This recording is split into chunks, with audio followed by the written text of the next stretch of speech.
ఏంటండి?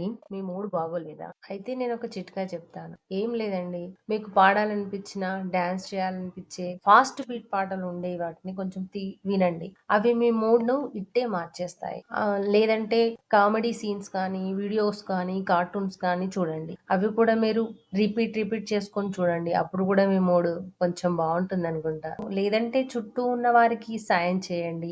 బయటకు రండి. బయట వచ్చి సన్ రైజెస్ తగిలేలా నిల్చోండి. అప్పుడు మీ మూడ్ దానంతట అదే కొంచెం సెట్ అవుతుంది. ప్రశాంతంగా కూర్చొని ముక్కుతో గాలి తీసుకొని నోటితో విడిచిపెట్టండి. ఇలా 4, 5 సార్లు చేసినా ఒత్తిడి తగ్గి శరీరం యాక్టివ్‌గా అవుతుంది. ఒక కప్పు కాఫీ తాగుతూ బాల్కనీలో కూర్చొని ప్రకృతిని ఆస్వాదించండి. కుదిరితే డార్క్ చాక్లెట్ తినండి. ఇవి మూడ్‌ని సెట్ చేస్తాయి. పెంపుడు జంతువులతో ఆడుకోండి. ప్రియమైన వారిని కౌగలించుకోండి. దానివల్ల ఆక్సిటోసిన్ విడుదలై ప్రశాంతంగా ఉంటుంది. గోరువెచ్చని నీటిలో స్నానం చేయండి. ఆ పరిస్థితి నుంచి బయటపడేందుకు అవకాశం ఉంది.